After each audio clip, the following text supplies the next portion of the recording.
बिरियासिटी में मस्जिद दर बतूल खां शिया तंज़ीमनि सिविल सोसाइटी ऐं शहरियुनि पारां पाराचनार में रोड रस्तनि जी बंदिश तोड़े पाराचनार वासियुनि सां थींदड़ ज़ुल्मनि ज़्यादतियुनि ख़िलाफ़ उन्हनि सां यकजहतीअ लाइ एहतिजाजी रैली कढी वई। रैली मुख़्तलिफ़ रस्तनि खां थींदी मेन चौक ते पहुती, जिते मेन चौक खे बंदि करे धरणो हंयो वियो। रैली में शरीक माण्हुनि एहतिजाज कंदे छिती नारेबाज़ी कई। इन मौक़े ते अॻवान रफ़ीक अहमद जुड़ेजो, मोहम्मद कासिम मुर्तज़वी, शकील अहमद मेमण, एडवोकेट असलम उमराणी समेत ॿियनि ख़िताब कंदे चयो त गुज़िरियल 80 ॾींहनि खां पाराचनार जा रोड रस्ता बंदि करे बेॾोही माण्हुनि सां ज़ुल्म कयो पियो वञे। रस्तनि जे बंदि हुजण सबबि अवाम तड़पी रहियो आहे। बीमारनि जे लाइ दवाऊं ऐं खाधे पीते जी शयुनि जी शदीद खोट थी वई आहे। शहरी तड़पी मरी रहिया आहिनि। हुननि चयो त इंसानियत जी तज़लील करणु बंदि कई वञे ऐं जेके हुते ज़ुल्म ज़्यादतियूं करे रहिया आहिनि उन्हनि खे कानून जी गिरफ़्त में आंदो वञे। हुन वधीक चयो त गुज़िरियल 80 ॾींहनि खां रोड रस्ता खोलण तोड़े शहरियुनि खे सहूलियतूं ॾियण लाइ पाकिस्तान जी हुकूमत के बि उपाउ न आहिनि वरिता।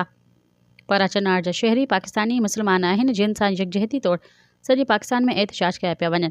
उन्हनि मुतालबो कयो त हुकूमत खे घुरिजे त मासूम शहरी तोड़े औरतुनि ॿारड़नि जी हालत ते रहम करे ऐं फौरी तौर पाराचनार खे रोड रस्ता खोले दवाऊं तोड़े खाधे पीते जी शयुनि जी खोट खे पूरो कयो वञे ऐं पाराचनार वासियुनि सां थींदड़ ज़ुल्म ऐं ज़्यादतियूं बंदि कई वञनि।